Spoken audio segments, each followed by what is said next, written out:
सरस्वती ज्ञान कोश में आप सबका हार्दिक अभिनंदन है। बच्चों, आज हम तुलसीदास जी का वन पथ पर शीर्षक पढ़ेंगे। तो इसका जैसा कि आपको पता है, तुलसीदास जी ने रामचंद्र जी के विषय में लिखा है सब कुछ। तो जब रामचंद्र जी को वनवास मिल जाता है तो राम के साथ उनकी पत्नी सीता और उनके भाई लक्ष्मण भी वन को जाते हैं। तो वन के जाते समय जो रास्ते में उनके साथ जो जो भी उन्हें महसूस हुआ या जो भी घटना घटी, घटना कोई खास नहीं है, लेकिन उनके जो रास्ते में गमन का वर्णन इसमें किया गया है, बड़े ही सुंदर तरीके से किया है। आप देखेंगे तो आपको अच्छा लगेगा। तो देखते हैं वन पथ पर आपका पहला पद। पुरते निकसी रघुवीर बधू, धरि धीर दिए मग में डगद्वा। झलकी भली भाल कनि जल की, पुट सूखी गए मधुरा अधरवा। फिर बूझती हैं चलनो अब केतिक, पर्ण कुटी करिहो किथवा। तिय की लखी आतुरता पिय की, अखिया अति चारु चली जलचवा। जब सीता जी पुर ते, पुर यानी अयोध्यापुरी, ते से निकसी निकल कर, रघुवीर बधू, रघुवीर राम की बधू पत्नी, राम की पत्नी अर्थात सीता जी धरि धीर धैर्य धारण करके, दे दिए मग में, मग मार्ग में, डग कदम द्वा दो।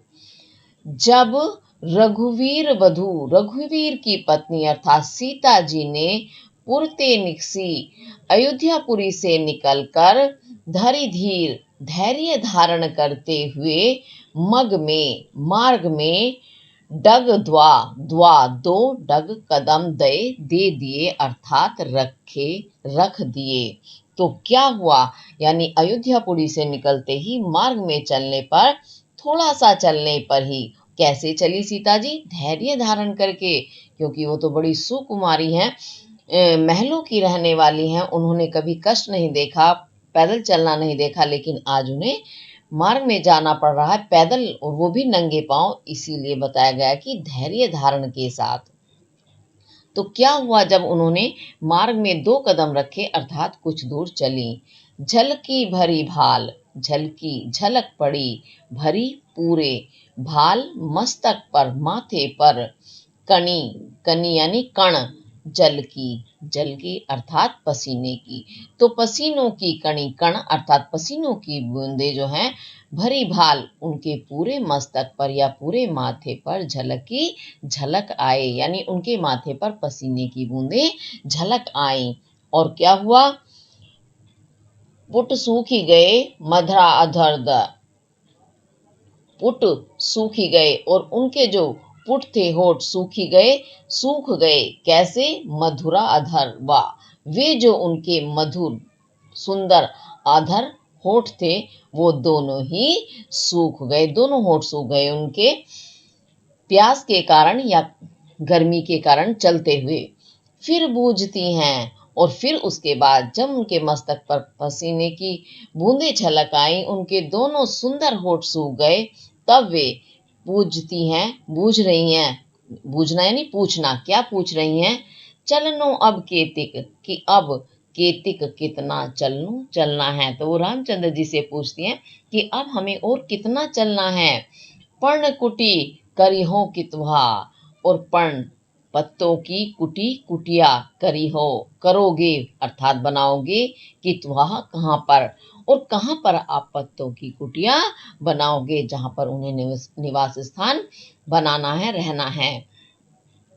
तिय की लखी आतुरता पिय की, और तिय पत्नी की लखी देखकर आतुरता, आतुरता अर्थात बेचैनी, व्याकुलता, पिय की उन पति जो राम है, पति की अखियां, आंखें जो कैसी हैं? अति चारु, अति बहुत ही चारु सुंदर। तो पति की सुंदर अखियां, आंखों से चली, चल पड़ा जलचवै, जलचवै चू करके यानी टपक करके, उनकी आंखों से जल बह चला, अर्थात राम की आंखों से आंसू बह चले। क्या सुन करके? सीता जी की बातें सुन करके, सीता जी की व्याकुलता जान करके, क्योंकि उन्हें पता है सीता तो कभी ऐसे माहौल में रही नहीं है, कभी पैदल चली ही नहीं है, वो भी नंगे पैर। तो इस कारण उनकी आंखों में आंसू आ गए। ये इसका अर्थ है। शाब्दिक बिल्कुल सीधा साधा अर्थ है, कोई खास इसमें नहीं है, घुमा फिरा के बात करी गई है, तो इसलिए शाब्दिक अर्थ में ही आपको समझ में आ गया होगा। अब इसके हम काव्य सौंदर्य के तत्व देख लेते हैं। ये जो आपका वन पथ पर शीर्षक है, ये कहाँ से लिया गया है? कवितावली। कबीरदास जी ने कवितावली ग्रंथ लिखा है और उसमें अयोध्या कांड, अयोध्या नामक शीर्षक है, उससे ये लिया गया है। तो अयोध्या का ये होने के कारण, क्योंकि अयोध्या शीर्षक के अंतर्गत ही राम को वनवास होता है, उसी समय का ये वर्णन है और इसको एक अलग शीर्षक दे दिया गया है आपकी कक्षा के लिए, वन पथ पर। तो इसमें जो है पूरी ही कवितावली में तुलसीदास जी ने ब्रज भाषा का प्रयोग किया है। तो ये ब्रज भाषा में लिखा गया है और शैली कैसी है? चित्रात्मक, यानी जब इसे हम पढ़ रहे हैं तो हमारे सामने, आंखों के सामने चित्र उपस्थित हो रहे हैं, चित्र से बनते जा रहे हैं कि कैसी कैसी घटना घटी होगी, क्या क्या उन्होंने जब बोला, तो सामने दृश्य आ रहे हैं, इसलिए चित्रात्मक शैली है और मुक्तक शैली है। और इसमें प्रसाद गुण है, माधुर्य गुण है, और रस कौन सा है? श्रृंगार रस है। श्रृंगार रस के बाद अब देखते हैं इसमें हम अलंकार।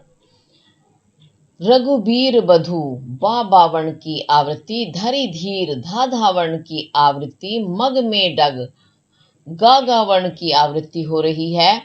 झलकी भरी भाल भा भावण की आवृत्ति है। और भी आप देखते चलेंगे, हर लाइन में आपको, हर पंक्ति में मिलेगा मधुराधर, तो धाधावर्ण की आवृत्ति हो रही है। और भी देखेंगे, करिहो कित का वर्ण की आवृत्ति हो रही है। और उसके बाद अति चारु चली जलज्वा, तो चा चा वर्ण की आवृत्ति हो रही है। चली जल में लाला वर्ण की आवृत्ति हो रही है। तो जब एक वर्ण की आवृत्ति होती है, या एक से अनेक वर्ण भी हो सकते हैं, तो वहां होता है अनुप्रास अलंकार। इसमें आपका अनुप्रास अलंकार बनता है। और उसके साथ देखिए, जब सीता जी मार्ग में चलती हैं तो उनके मस्तक पर पसीने की बूंदें आ जाती हैं, उनके ओठ प्यास से सूख जाते हैं। तो ये कैसी बातें? स्वाभाविक बातें हैं, यानी हमेशा हर किसी के साथ ये होता है। स्वाभाविक यानी जो बिल्कुल सत्य बात है। तो यहाँ स्वाभाविकता का वर्णन होने के कारण आपका यहाँ स्वभावोक्ति अलंकार भी बनता है। इसी के साथ ये पूरा हुआ। अब आगे देखेंगे। जल को गए लखन है लरिका, परिखौ पिय छाए घरी कह ठाड़े, पोछी पसे बयारी करो अरु पाए, पखरी हो भू भूरी डाठे, तुलसी रघुबीर प्रिया श्रम जानी के, बैठी विलम लो कंटक काढ़े, जानकी नाह को नेह लखियो, पुल को तनु बारी बिलोचन बाढ़े। बड़ा ही सुंदर वर्णन है। उसके बाद क्या हुआ? जल को गए, जल को यानी लेने के लिए गए हैं, कौन? लखन। तो लखन अर्थात लक्ष्मण, लक्ष्मण जल लेने के, लरिका लेने के लिए गए हैं।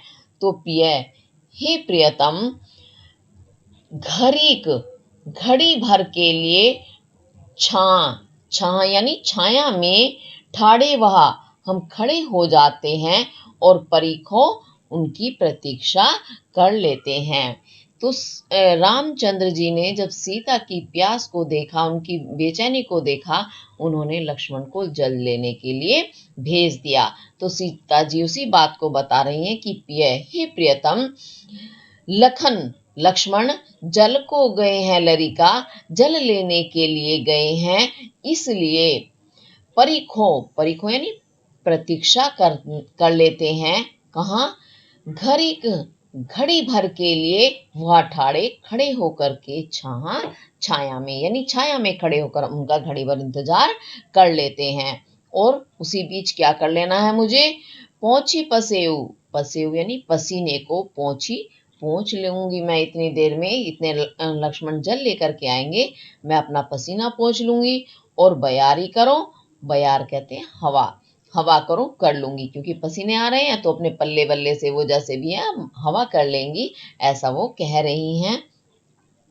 अरु पाए पखीरी हो भू भूरी डाठे, तो भू भूरी कहते हैं धूली रेत से, डाठे तपे हुए अपने पाए पैरों को, पखरी हो मैं पखार लूंगी अर्थात धो लूंगी, अरु और मैं धूल से या रेत से जो डाठे तपे हुए झुलसे हुए मेरे पाए हैं उनको मैं पखरी हूं पखार लूंगी यानी धो लूंगी।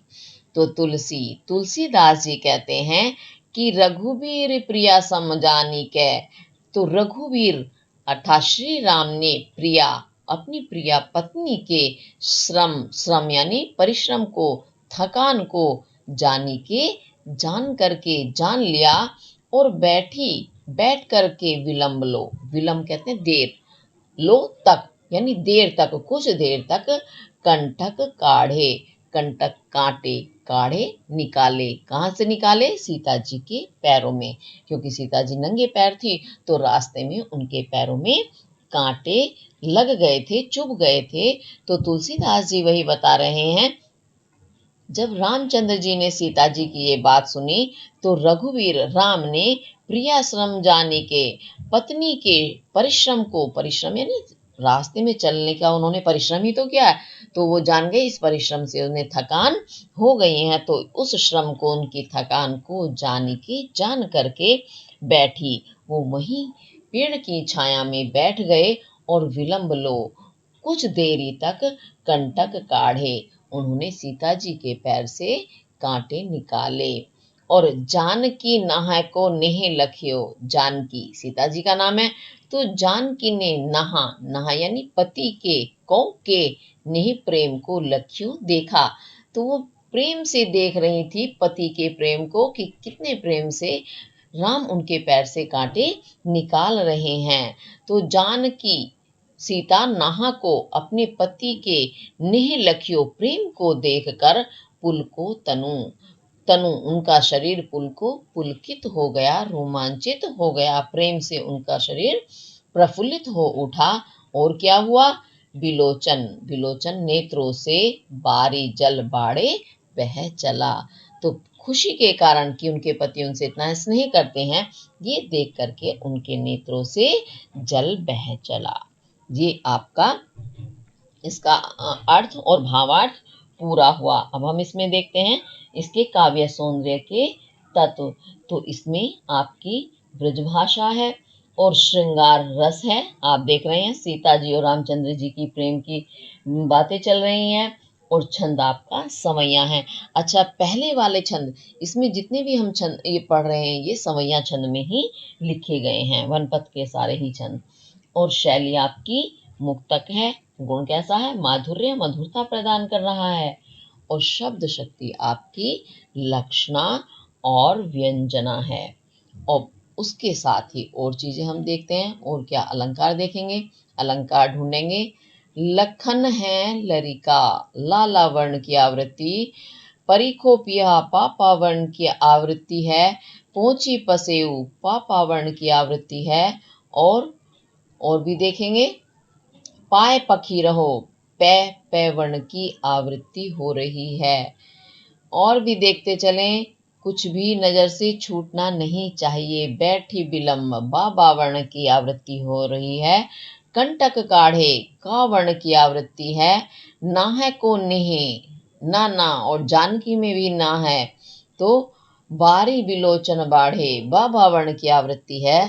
तो इस कारण कौन सा अलंकार बन गया? अनुप्रास अलंकार। इसमें अनुप्रास अलंकार है। इसी के साथ हमारा ये सेकंड वाला पद पूरा होता है। अब आगे देखते हैं। अब उससे आगे देखेंगे तीसरा वाला, रानी मैं जानी अजानी महा, पबी पावन होते हियो कठोर हियो है, राजहु काज अकाज न जानियो, कहियो तियो तिय को जिन कान कियो है, ऐसी मनोहर मूर्ति ये बिछुरे कैसे, प्रीतम लोग जियो हैं, आखिन में सखी राखी बेजोग, इन्हें किमी के बनवास दियो है। अब राम, सीता और लक्ष्मण तीनों वन के पथ पर जा रहे हैं, वन के पथ मार्ग में जा रहे हैं। तो वहां आसपास जो गांव स्थित हैं, वहां की स्त्रियां उन तीनों को जाते हुए देखती हैं और बड़ी ही सुंदर बात बोलती हैं। आपस में बात करते हुए कहती हैं, क्या कहती हैं? रानी मैंने जान लिया है कि रानी, वह जो रानी है, महा यानी बहुत ही ज्यादा, अजानी का मतलब है अज्ञानी है, कि ये मैंने अच्छे से जान लिया है कि वो रानी जो है वो अजानी, महा अज्ञानी है। कौन सी रानी? जिसने राम को वनवास दिया है। कौन सी रानी ने दिया था वनवास? केकई ने। तो वो केकई को ही महाज्ञानी कह रही हैं। और क्या कह रही हैं? पबी पावन हूं, पबी वज्र, पाहन पत्थर। तो वज्र और पत्थर से कठोर, कठोर जानते हैं हम, बहुत कठोर, हियो है, ते उसका हियो हृदय है। क्या कहती हैं वो? कि पबी पाहन, वज्र और पत्थर से कठोर हियो है, ते उसका हृदय कठोर है। राजहु काज अकाज न जानियो। अभी तो वो केकई को ही दोष दे रही हैं कि उसका हृदय तो वज्र और पत्थर से भी ज्यादा कठोर है। कठोरता का कारण भी वो आगे बताएंगी। लेकिन अब वो राजहु, राजा के लिए भी कहती हैं, राजा यानी राजा दशरथ के लिए, कि राजहु, राजा ने भी काज अकाज, काज यानी क्या सही है, अकाज क्या गलत है, न जानियो नहीं जाना। राजा ने भी सही गलत को नहीं जाना। और कहो तिय को, और तिय पत्नी के कहो कहे हुए को, जिसने कान कियो है, अपने कान दिए हैं, यानी अपने कानों से जिसने पत्नी की बात को सुना है। ये आपको प्रसंग पता होगा कि रामचंद्र जी को वनवास क्यों हुआ था। कि कई ने अपने 2 वचन राजा दशरथ से मांगे थे और राजा को मजबूर होकर कई के 2 वचनों को पूरा करने के लिए राम को वनवास देना पड़ा था। तो उसी प्रसंग को वहां ये स्त्रियां दोहरा रही हैं कि राजा ने भी सही गलत नहीं जाना। और कहियो तिय को, तिय पत्नी के, कहियो कहे हुए को, जिसने यानी जिस राजा ने कान कियो हैं, कान किया मतलब कान देना अर्थात सुनना। कान कब देते हैं हम? अर्थात सुनने के लिए। कभी कभी आपने देखा होगा ना, सुनाई नहीं आती तो हम हाथ लगा के कान कर देते हैं उस साइड को जहां से सुनना होता है, तो उसे कान देना कहता है, या किया कहना कहते हैं। तो ऐसी मनोहर मूर्ति ये जो है राम, लक्ष्मण, सीता, तो ये तीनों ऐसी मनोहर, मन को हरने वाली मूर्तियां हैं। यानी इतने सुंदर इन तीनों के मन को हरने वाले रूप हैं कि बिछुरो कैसे, बिछुरे यानी बिछुड़ करके कैसे, प्रीतम, प्रीतम यानी जो इनके प्रियजन हैं, वे लोग जियो हैं, कैसे जिएंगे। मुझे तो इस बात का दुख हो रहा है कि इनके जो प्रीतम अर्थात इनके प्रियजन हैं, अपने और भी तो सदस्य हैं होते हैं घर में, माता पिता बहन भाई सब, तो वो इनके जो अपने प्रियजन हैं, इनसे बिछुड़ कर कैसे जियो हैं, कैसे जिएंगे, कैसे जिंदा रहेंगे। आखिन में सखी, हे सखी, तो ये तीनों तो आखिन में, आंखों में, राखिबे रखने जोग योग्य हैं। यानी ये तीनों मूर्तियां तो ऐसी हैं जिन्हें आंखों में समा लिया जाए, आंखों में संभाल कर रखा जाए, यानी आंखों में रखने योग्य हैं। बहुत सुंदर रूप है इनके।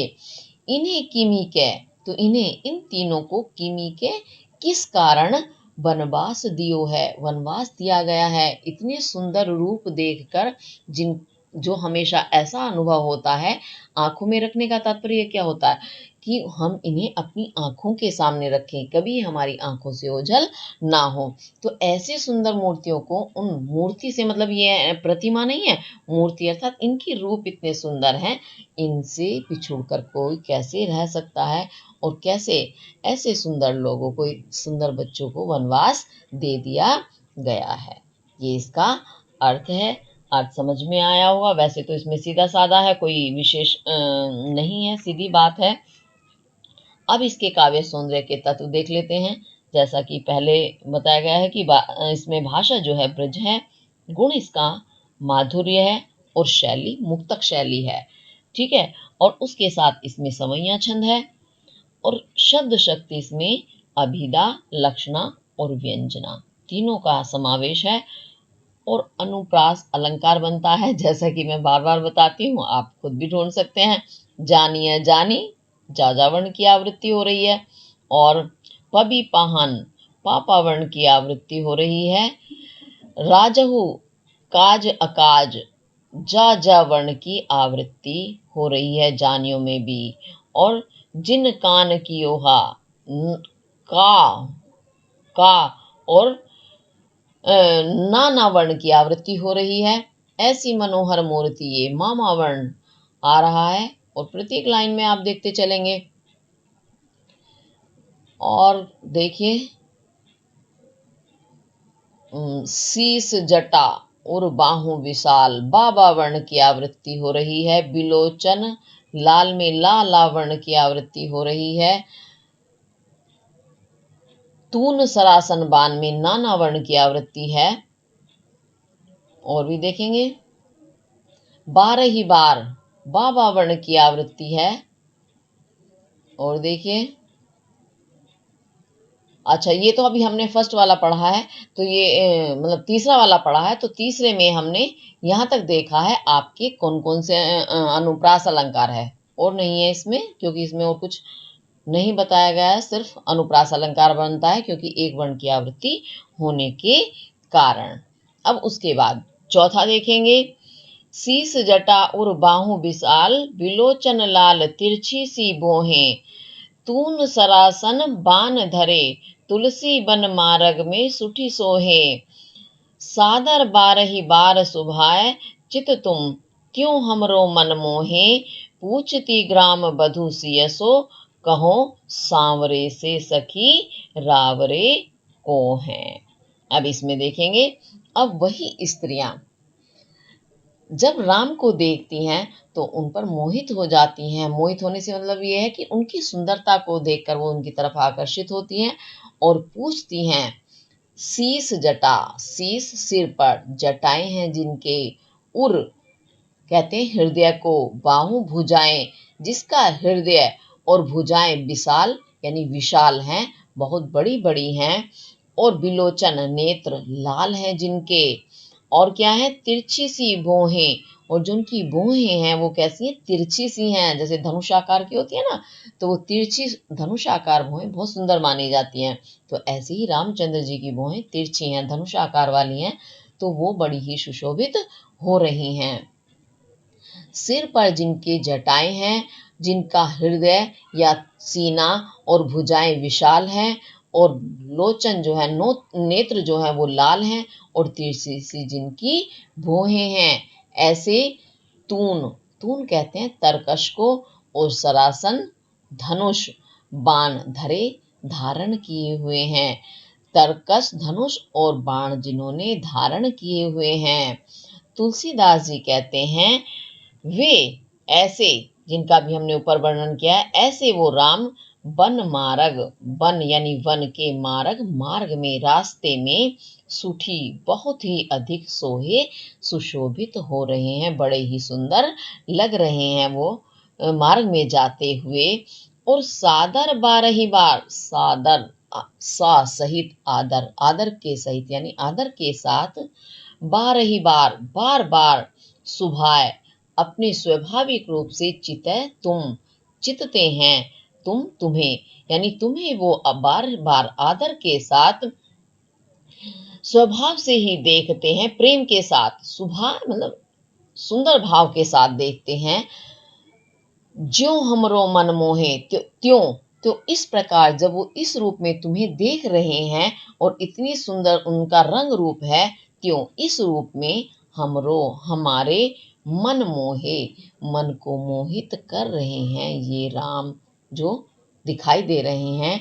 पूछती ग्राम बधू, तो वे ग्राम गांव की जो बधू स्त्रियां हैं पूछती हैं किससे, सियसो सीता से।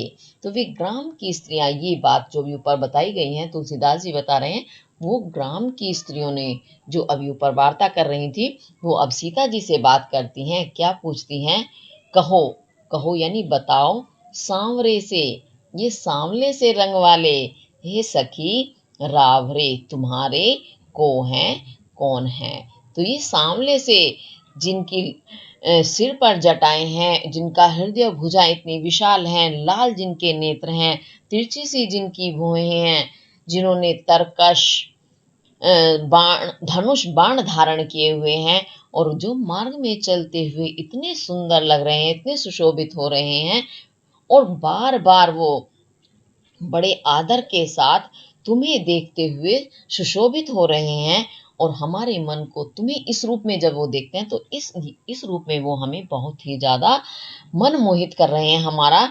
तो गांव की वे स्त्रियां वो सीता से कहती हैं, तो ऐसे ये सांवले रंग के सखी बताओ, ये रावरे को हैं, तुम्हारे कौन हैं। ऐसा वो सखियां या स्त्रियां जो हैं सीता जी से पूछती हैं। अब इसका देख लेते हैं हम। इसमें आपका ब्रज भाषा है, छंद जो है वो समैया है और गुणमाधुर्य है, शब्द शक्ति इसमें व्यंजना है। यानी उन्होंने अपनी मन की बात को घुमा फिरा कर पूछना चाहा है सीता जी से और रस श्रृंगार है, मन को आकर्षित कर रहा है सुंदरता की ओर और शैली आपकी मुक्तक है। उसके साथ अब आप इसमें देखेंगे अलंकार, बाहु विशाल, बा बा विलोचन लाल, बा और लाला वर्ण की आवृत्ति हो रही है। तून सरासन बान में ना वर्ण की आवृत्ति है और 12 ही बार यानी बा वर्ण की आवृत्ति हो रही है। सांवरे से सखी सा वर्ण की आवृत्ति हो रही है, इस कारण यहाँ आपका अनुप्रास अलंकार बनता है। इसके साथ ये वाला पूरा हुआ। अब आगे देखते हैं। अब आगे क्या बात होती है।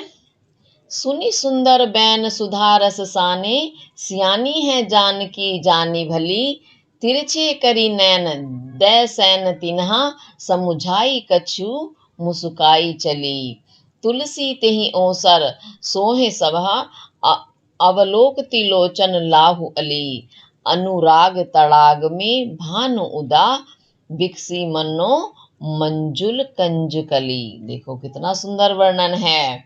सीता जी ने भी जब उनकी बातें सुनी तो सुनी सुंदर बैन, जब सुनी सुना सीता जी ने सुंदर बैन वाणी, वाणी यानी सुंदर वचन, वचन कैसे थे, सुधा रस साने, सुधा कहते हैं अमृत को, रस में साने सने हुए, यानी जब सीता जी ने अमृत रस में सने हुए डूबे हुए यानी बहुत ही मीठे सुंदर बैन सुंदर वचनों को सुनी सुना। सियानी है जानकी जानी भली, तो जानकी सीता जी जानी जान गई, भली भली प्रकार से अच्छी तरह से। तो सीता जी अच्छी तरह से जान गई कि सियानी हैं, ये स्त्रियां बड़ी सियानी हैं, सियानी अर्थात चतुर हैं। देखो किस तरीके से इन्होंने घुमा करके मुझसे बात पूछी है। अब सीता जी पति की प्रशंसा सुनकर बहुत ही ज्यादा प्रफुल्लित हो रही हैं, क्योंकि पति की प्रशंसा सुनकर हर स्त्री ही प्रसन्न हो जाती है। तो सीता जी ने भी उनके अमृत में सने हुए शब्दों को, सुंदर शब्दों को सुना और अच्छे से जान गई कि ये स्त्रियां बड़ी चतुर हैं और चतुराई से मुझसे पूछना चाह रही हैं। अब सीता जी भी कम चतुर नहीं है, देखो उन्होंने भी कितनी चतुराई से उत्तर दिया।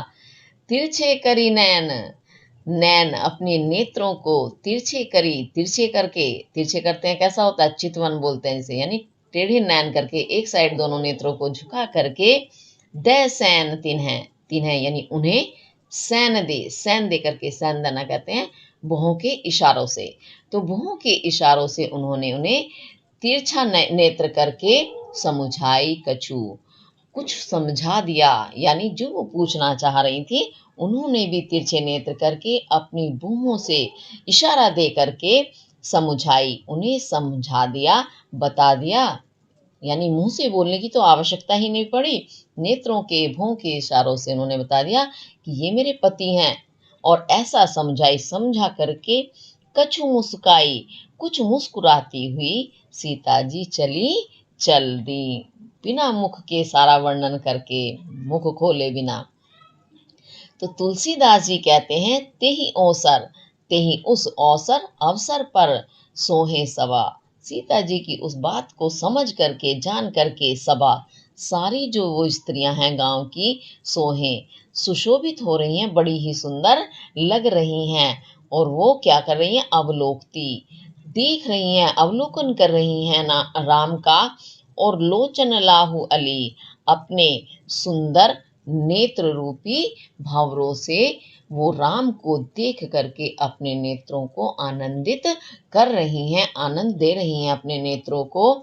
और उस समय कैसा लग रहा है? अनुराग तड़ाग में, अनुराग कहते हैं प्रेम के तड़ाग, तालाब में, मानो भानु, भानु कहते हैं सूर्य को, उदित हो गया है। कौन सा भानु? राम रूपी भानु, सूर्य उदय उग गया है। और जिसे देखकर मानो मंजुल, सुंदर, कंज कहते हैं कमल की कली, कलियां बिगसी खिल उठी हों। तो उन स्त्रियों के नेत्र इतने आनंदित हो रहे हैं और इतने सुंदर सुशोभित हो रहे हैं, ऐसा लगता है मानो अनुराग तड़ाग में, प्रेम रूपी सरोवर में राम रूपी भानु उदय, राम रूपी सूर्य उग गया है। और क्योंकि सूर्य को देख कर ही क्या होता है? कमल की जो कलियां होती हैं वो खिल उठती हैं। तो ऐसा महसूस हो रहा है मानो मंजुल, सुंदर, कंज कली, कमल की कलियां बिगसी खिल उठी हों। कितना सुंदर मनोहारी वर्णन है। सुनते हुए, पढ़ते, बोलते हुए आंखों के सामने दृश्य उपस्थित हो रहा है। ऐसा लग रहा है ये घटना हमारे सामने ही घट रही है। अब इसके काव्य सौंदर्य के तत्व देखेंगे। भाषा आपकी वही ब्रज है, छंद समैया है, और आपकी शैली चित्रात्मक और मुक्तक है, क्योंकि आंखों के सामने चित्र बनते चले जा रहे हैं। गुण आपका माधुर्य है और शब्द शक्ति है व्यंजना। क्यों? बिल्कुल बात जो पूछी गई है उससे अलग ही अर्थ निकल करके आ रहा है। उसके बाद अब इसमें हम अलंकार ढूंढेंगे। सुनी सुंदर बैन सुधा रस साने, सा वर्ण की आवृत्ति हो रही है। सियानी है जान की जानी भली, जा वर्ण की आवृत्ति हो रही है। फिर आगे देखेंगे, नैन दै सैन तिन्हा, ना वर्ण की आवृत्ति है। समुझाई कछु मुस्काई, ई वर्ण की आवृत्ति हो रही है। तुलसी तेहि ओसर, ता वर्ण की आवृत्ति है। ओसर सोहे सबा, सा वर्ण की आवृत्ति है। अवलोकति लोचन लाहु अली, ला वर्ण की आवृत्ति है। अनुराग तड़ाग में, गा वर्ण की आवृत्ति है। मनोमंजुल कंजकली, मामा वर्ण और काका वर्ण की आवृत्ति होने के कारण आपका यहाँ अनुप्रास अलंकार हो गया है। उसके साथ ही इसमें और भी देखेंगे, सुधा रस साने, यानी अमृत रस में सने हुए, अमृत रूपी रस में, यानी भेद किया ही नहीं गया है, बिल्कुल अमृत रस में डूबे हुए ही कहा है, मधुर। तो इस कारण यहाँ आपका उपमेय में उपमान का आरोप होने के कारण आपका यहाँ रूपक अलंकार बनता है। उसके बाद मानो ऐसा लगता है, तो जहाँ मनु जनु शब्दों का इस्तेमाल होता है वहाँ उत्प्रेक्षा अलंकार होता है, यानी संभावना व्यक्त करें कि मानो ऐसा हो सकता है। तो जहाँ संभावना प्रकट होती है वहाँ उत्प्रेक्षा अलंकार होता है। तो इसी के साथ हमारा आज ये वन पथ पर जो शीर्षक है पूर्ण हुआ। अगर आपको मेरी वीडियो पसंद आती हैं तो आप लाइक, शेयर, सब्सक्राइब करें। और अगर किसी वजह से कोई चीज़ समझ नहीं आती है तो आप कमेंट करके ज़रूर पूछें। इसी के साथ धन्यवाद।